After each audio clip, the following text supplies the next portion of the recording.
All right, Mr. Wasson, you there? Hello, try that again.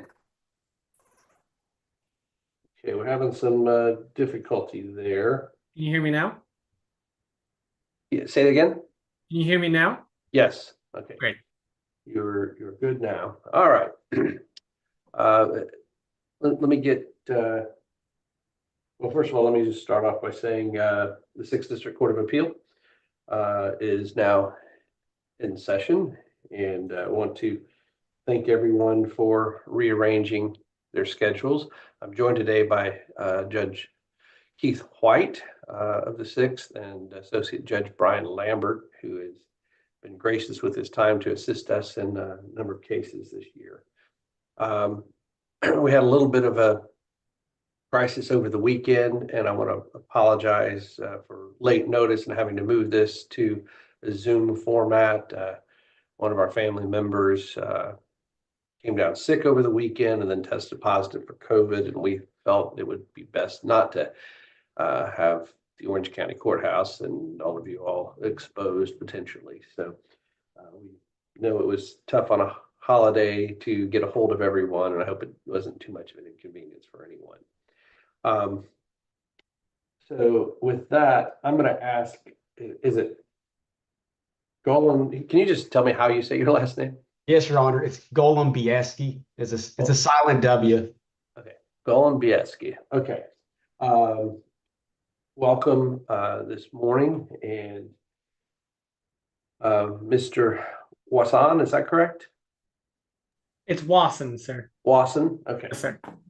Mr. Wasson is here representing Mr. Guzman, and he is the appellant. Would you like to reserve some time? Yes, Your Honor. I'd like to tentatively reserve 6 minutes. 6 minutes. Okay. Well, when the clock rolls down to that, I'm a little past that. I may point out to you, but you're welcome to take as much of it as you want to if you're on a roll. And with that, you are recognized to begin. Thank you, Your Honor. Good morning, and may it please the court. As Judge Stargell indicated, my name is Will Wasson on behalf of Mr. Henry Guzman, appellant. California, Connecticut, Illinois, and Florida. These are the states that have chosen to infringe on the rights of their citizens to peacefully bear arms in plain view. These few states currently restrict what would have been the very core of the right to bear arms in the era of the Second Amendment. And Your Honors, you don't have to take my word on that front. You can take the word of the Supreme Court of Louisiana in 1850. When considering a concealed carry statute, that court said, the law in question interfered with no man's right to carry arms in full open view. Mr. Wasson, that may all be true, but I'd like to hear you talk to us about the Norman case, and whether that's binding upon us. Yes, Your Honor. I do not believe it is. Recently, the appellee cited to Loper, a recent Supreme Court decision that overturned quite a lot of precedent. The court in Loper was attempting to prevent collateral attacks on resolved issues, creating a wave of cases returning from the dead and overflowing the courts. If I represented Mr. Norman, I would agree completely with the appellee that that case was over and the case would be improper. But that isn't who I represent. Mr. Guzman is an entirely new case. This is an entirely first time on appeal case. If this court were to agree with appellee, it would mean we would operate in a system in which, unless the United States Supreme Court specifically and explicitly overruled every single case that was decided improperly, even if there were, as in this case, hundreds of thousands spread throughout nearly every jurisdiction, then even the lowest magistrate could ignore the decisions of the Supreme Court in favor of decisions of a lower court, the Florida Supreme Court. This would be a flagrant flouting of the Supremacy Clause. It's important to note that while the Bruin Court did not specifically touch on open carry, Norman was based on an analytical framework that they believed the Supreme Court created in Heller. The Bruin Court specifically did abrogate that framework. The appellee is asking this court to apply an analysis that the Supreme Court of the United States has clearly indicated is no longer the appropriate analysis in the Second Amendment cases. Counsel, let me ask you this. So I'm going to give you a quote. If a precedent of this court has direct application in a case, yet appears to rest on reasons rejected in some other line of decisions, the Court of Appeals should follow the case which directly controls, leaving to this court the prerogative of overturning its own decisions. That's the U.S. Supreme Court that wrote that. And it sounds like they're basically saying, look, if it sounds like what a decision earlier is now in question because some later decisions, you appellate courts, in this case, the Circuit Court of Appeals or the federal courts, you leave our decision at the Supreme Court alone, let us fix it. I think that's what Judge Stargel is asking. Why don't we simply say, look, whether we agree with Norman or not, or whether Norman appears to be on shaky grounds because it applies the intermediate scrutiny analysis that the U.S. Supreme Court in Bruin says, no, that's not what to do. Why don't we just let the Florida Supreme Court fix it? How do we say we ignore binding precedent? Because the Florida Supreme Court directly addressed this. They said this statute that we're talking about today is not unconstitutional under the Second Amendment, the United States Second Amendment. And they also talked about, the Florida Constitution. But I mean, Bruin is the Second Amendment as applied to the states through the 14th Amendment. Why is that not the appropriate route that the U.S. Supreme Court has given us guidance to do, and let the Florida Supreme Court, which may well change their mind because Justice Kennedy was in the dissent, and many of the majority in that case they've retired, let's say. And the standards change. Yeah, so I mean, and that's certainly, I mean, it just seems problematic for us to say the Florida Supreme Court has decided this, but the U.S. Supreme Court, although not directly overruling them, has given us pause for concern.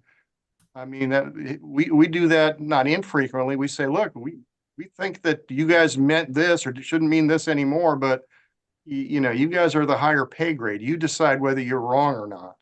Yes, Your Honor. How does that not apply here? I get what you're saying, and I get a reading of Bruin. Bruin basically came out and said, here's what we said in Heller. I don't know where it started going sideways with the federal appeal courts about this two-step process. They say in Bruin that's one step too many. You look at the text and history and don't do a means-based scrutiny analysis, which is what the Florida Supreme Court, at least the number who voted for that, seem to have done, which seem to be now in conflict, retrospectively in conflict with Heller, according to Bruin. But it seems, with all due respect, that's for them to fix. Yes, Your Honor. I don't know why that's not here, and you kind of need to convince me otherwise. Yes, Your Honor. Was that quote from Loper by chance? No, it was a 1989 decision called Rodriguez D. Cuellas versus Shearson American Express, Inc. And then there's subsequent cases. There's an 11th Circuit case later than that, 1996, called Florida League of Professional Lobbyists versus Meigs, ironically, the former second state attorney where Mr. Golombisky is. I apologize, Mr.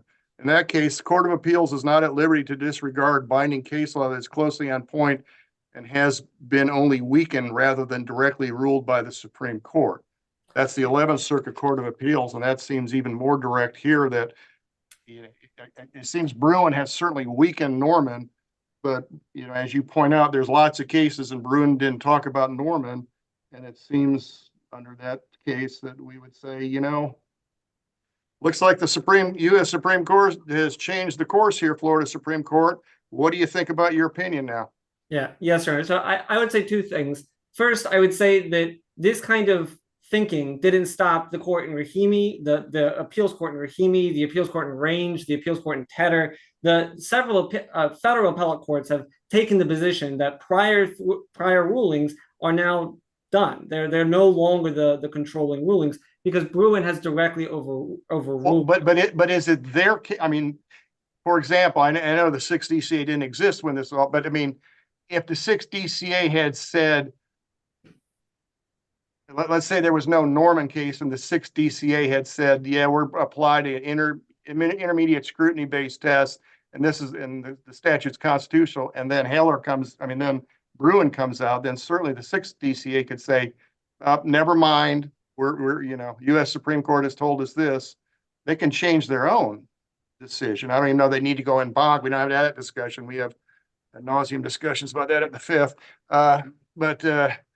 Yeah, but I mean, to simply say we're ignoring the higher court and the state court hierarchy, and we're just going to say that's no longer good law because we now interpret the U.S. Supreme Court as saying this, even though it didn't overrule. That seems like that steps out of our constitutional authority to do that.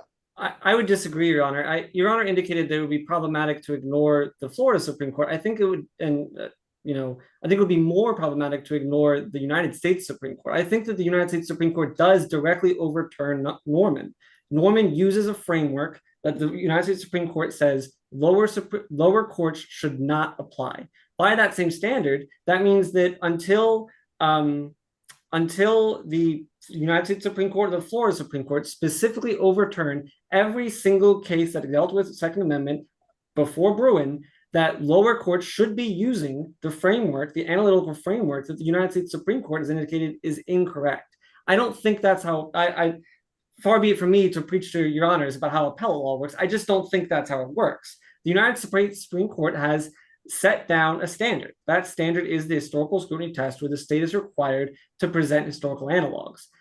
For, a trial court in Arkansas to say, well, the Arkansas Supreme Court hasn't overturned that in this case specifically yet, so I'm just going to ignore that and keep doing the thing that the United States Supreme Court, the highest court in the land, has said to stop doing. I think that is directly contradictory to the Supremacy Clause, in which the United States Supreme Court sets constitutional law. I don't think so.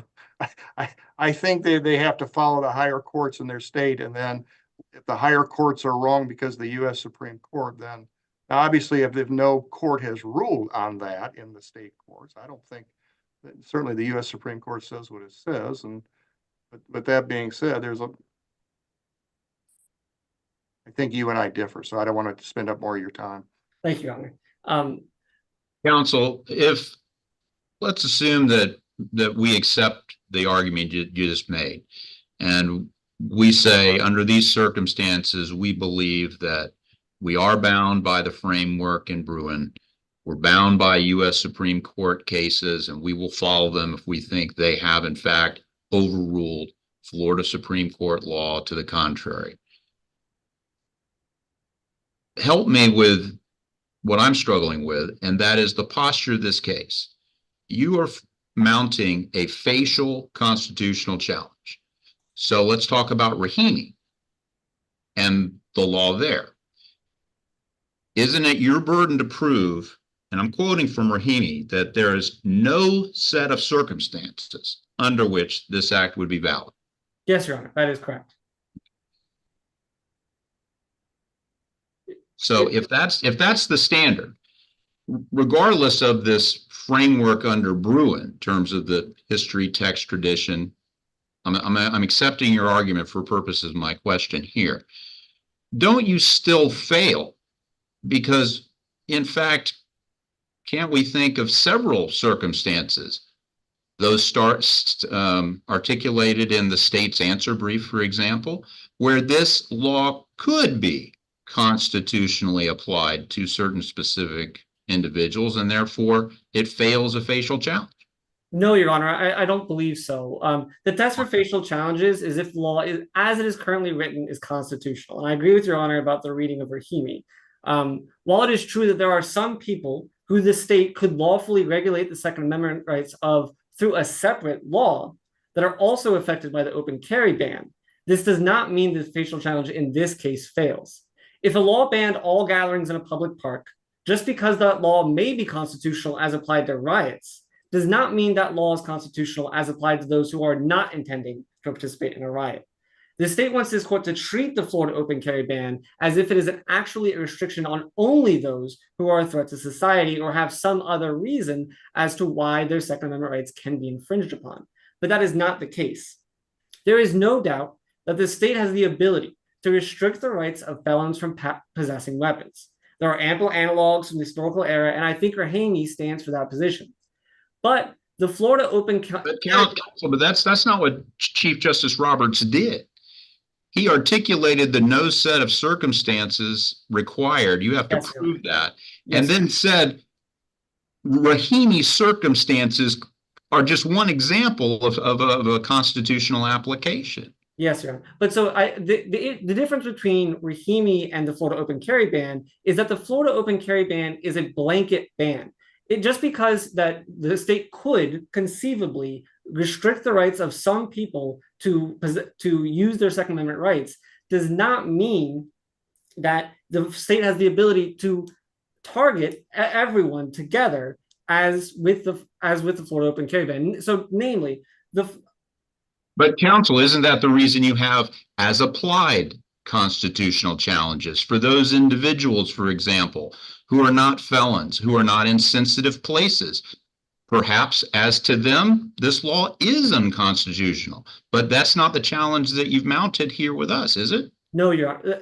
What I'm saying, Your Honor, is that the Florida Open Carry ban is still unconstitutional as applied to felons because it does not target them for the reason that they are a threat to others. But that sounds like an overbreadth argument. I think that if the state is going forward with the idea that the Florida Open Carry ban is constitutional because it could be applied to these classes of people, then yes, I do believe the Florida Open Carry ban is overbroad and vague. But that's different than, isn't that different than a facial constitutional challenge? Your Honor, we're not the one putting forward that the Florida Open Carry ban is constitutional for that reason. We're saying it's unconstitutional on its face because on its face, it's indicating that no one, even felons, are allowed to carry open carry or allowed to open carry for any reason. And so because it doesn't make that distinction, because it doesn't have requirements for who it does or doesn't apply to, the Florida Open Carry ban is very different than the Rahimi case. In the Rahimi case, in order for the law to take effect, you had to be already determined by a court to be a threat to others. There was a time limit. And in that case, the law assumed that started from the assumption that people did have the right to open carry. And it was only after a court took away the right that the person was then no longer able to carry. The Florida Open Carry ban. Counsel, can you cite to me a case where a facial constitutional challenge was mounted and the person making that challenge essentially said, well, maybe this could be constitutionally applied to specific people, but it's overbroad, it's not narrowly drawn, and so therefore that satisfies the burden on a facial constitutional challenge? Because I was unable to find such a case. I'm not able to cite any case such as that, Your Honor. I'm not sure. The reality is that if the state is able to make this kind of argument, then the state could conceivably pass a ban on anyone owning a gun, because that law. That's if no one ever makes an as-applied challenge, which was exactly what the people in Bruin did, correct? Yes, Your Honor. But we're law-abiding citizens, and we have this right, and they won. And it was clearly an as-applied constitutional challenge, right? Yes, Your Honor. But I believe we can still move forward on either count because the Florida Open Carry ban is unconstitutional, both on a facial and as applied. In this case, we're making the facial challenge. But doesn't that raise separation of powers concerns? That is, we're telling the legislature, well, we agree that, for example, you might be able to ban open carry through, say, a kindergarten classroom. But because you, legislature, have drawn this too broadly, we're going to strike it down in its entirety. Not just as applied outside of a classroom, but we're going to strike it down and you just have to start all over again. Is that what courts, is there a separation of powers concern there? I don't think there's a separation of powers concern, Your Honor, because if the legislature drafted a law and passed a law in a manner that was unconstitutional, overly broad, or whatever the case may be, it's this court's duty to tell the legislature you messed up here. You got to go back to the drawing board and rewrite the law. And I agree with Your Honor that there are possible ways that the law could be drafted so as to make it so the legislature could do something such as this. Protected places, individuals that are a threat to society. These people potentially could these laws could potentially be constitutional. But the legislature did not choose to take that path in this route. They went too far. They restricted the rights of every Floridian, whether they're a visitor or not, to open carry in a way that was deemed to be the core of the Second Amendment at the time of the passage of the Second Amendment. But then Counselor, why you're should down to 2 minutes if you want to. Your Honor, I would like to reserve the rest of my time. Thank you. I apologize.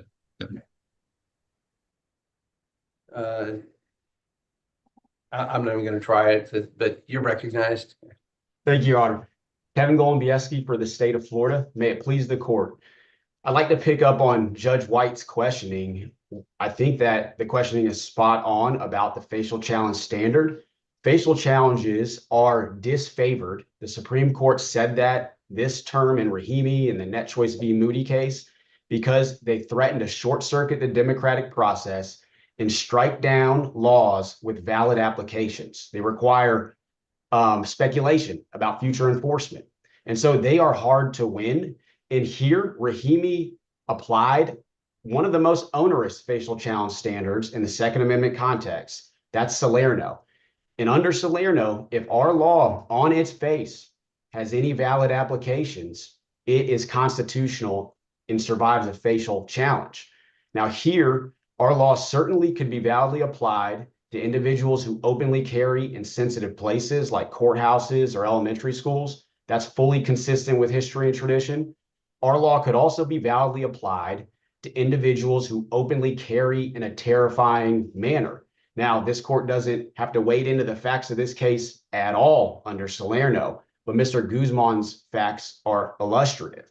And so because the law has those valid applications on its face, the court doesn't need to go any further. That's a very narrow basis to affirmance that is clear under Rahimi. And Mr. Guzman is fighting that standard and in fact takes the position that the Fifth Circuit Court of Appeals took on the facial challenge standard in Rahimi that Chief Justice Roberts and the rest of the Supreme Court rejected. The Fifth Circuit said, no, you just look at the statute and see, is there a historical analog that also regulates open carry, for example? And if there's not, it's facially unconstitutional. But the Supreme Court rejected that and said Salerno applies.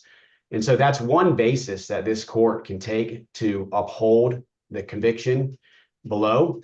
Another is Norman, which is also a very narrow basis. And I think that Judge Lambert's questioning is on point, that Norman is an on-point precedent saying that Section 790053 is consistent with the Second Amendment under Heller and Catano and other cases. Now, the Supreme Court has not addressed open carry at all. And so that on-point precedent still has effect. What Mr. Guzman asked this court to do is to step into the shoes of the Florida Supreme Court and run the stare decisis analysis and say, well, the methodology's been disavowed or the reasoning, and so there's less precedential force, it's been weakened. And so maybe it's not clearly erroneous under Poole and the Florida Supreme Court's other stare decisis decisions. But that's not the prerogative of this court. And in fact, in this very similar context, in the Simpson decision, the Fifth DCA concluded that pre-Bruin decisions from the Florida Supreme Court that are on point are still good law. In that case, the Fifth Circuit passed on Florida's felon in possession ban and said that Nelson, the Florida Supreme Court decision from 1967, 50 years before Bruin, that didn't apply any history and tradition analysis, is still good law until the Florida Supreme Court revisits it. And also that... Counsel, if I could interrupt for a moment, just with respect to Norman,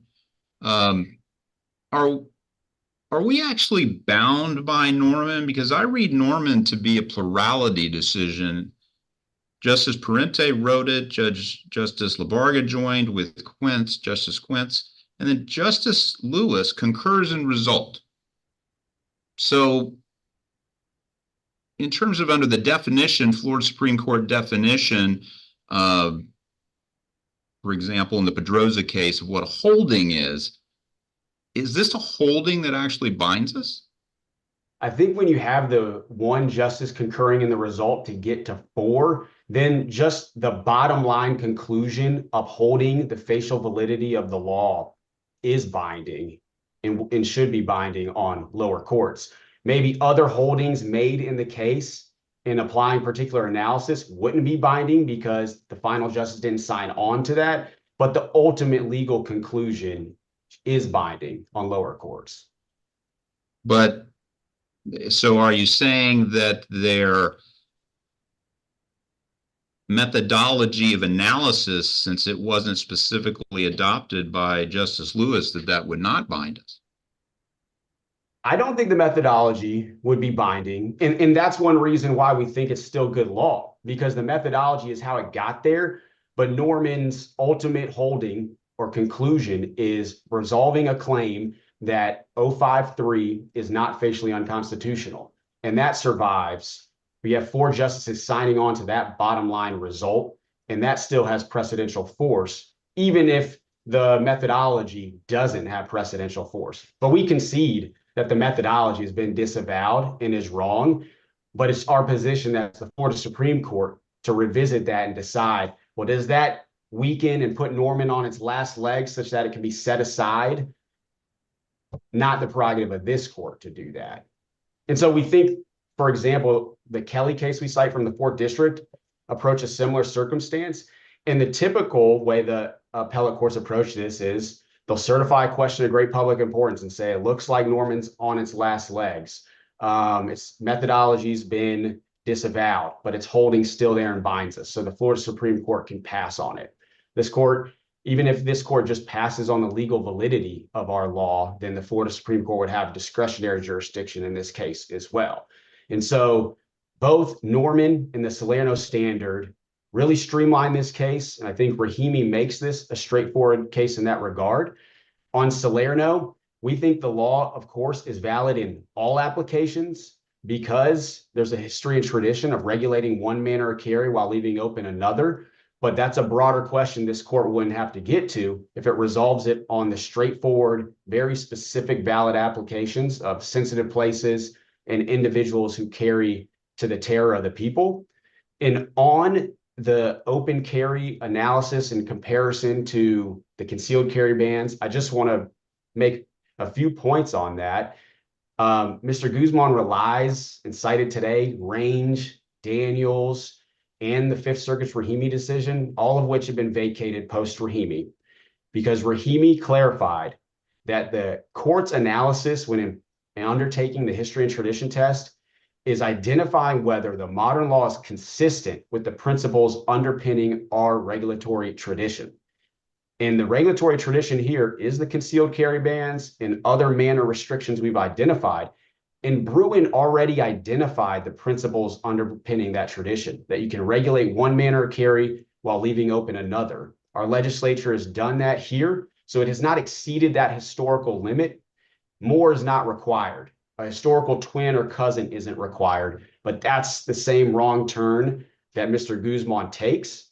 In his reply brief, he says, some laws we cite aren't relevant because they impose only fines. Some aren't relevant because they exempted travelers. Some aren't relevant because they predated 1791, even though the Supreme Court considered a host of statutes from pre-1791. And so that is the wrong way and the wrong turn that the Supreme Court addressed in Rahimi. And the proper approach is to see whether our law is consistent with history and tradition, and it certainly fits that mold. If there are no further questions, I'd conclude. All right, any questions? No, I'm good. All right, so Wasan, we'll give you a few extra minutes just because we were kind of drilling you a little bit there, so you're recognized. Thank you, Your Honor. I just want to briefly address the last portion of the state's argument. The state is using what I would consider an aggregation method, where they indicate that there are very different means regulations that, when taken in the aggregate, can determine that the historical era would be okay with this level of regulation. However, this argument is not an acceptable interpretation of the historical scrutiny test. Courts have rejected the principle that just because the historical era passed some regulations that restricted means by which a person carries does not mean that they approve of all regulations that restrict the means by which people carry. In this case, the state argues that Rahimi is directly on point and that the Rahimi narrows the viewpoint of this court. However, it doesn't make it so narrow, or I guess broadens the viewpoint. It doesn't make it so broad that this court can see any amount of laws and say that the state can pass these laws because the historical era has passed some means restrictions. By this standard, it's important to note that in Bruen, the Supreme Court indicated that when an issue was in existence at the time of the Second Amendment era, that the state must show distinctly similar analogs. That's a direct quote from Bruen. These distinctly similar analogs is only in effect when there's an issue that existed in the historical era. If they weren't in the historical era, then they would only need to show some relevant historical analogs. In this case, we know the state must be held to a distinctly similar standard because the historical era not only passed, I'm not sure how much longer I should have, Your Honor. I said I'd give you a couple extra minutes. Okay, thank you. Colleagues don't object. Because we know that they should be held to a distinctly similar standard because there is historical analogs from the historical era that make it clear that they not only knew about the idea of open carry, they actively protected it. They passed legislation that said that this should not infringe upon the right to open carry, and courts, higher courts, said that the laws were in question were appropriate only because they did not address open carry. Your Honors, there is nothing from the historical era that comes anywhere close to the expansive restriction on firearms that the Florida open carry ban creates. The state is attempting to prevent Mr. Guzman and others like him from using their Second Amendment rights by indicating that there are procedural means by which their cases can be resolved. But this is not the case. The reality is that the Florida open carry ban stops every person from using their Second Amendment rights, regardless of whether they're a threat to others or any other reason that the state could potentially legislate their Second Amendment away in other circumstances. For that reason, the facial challenge can survive because they are not targeting these people for the sole purpose of the fact that they are a part of a group that their Second Amendment rights can be regulated. Judge White, do you have any other questions? Judge Lambert? I don't either. Okay. All right. Well, appreciate the very well-argued position from both of you. And with that, I think we'll stand in recess. Thank you very much. And again, I apologize for the late notice for you all, but I don't think it affected your ability to make your points. Thank you very much. Thank you, Your Honors.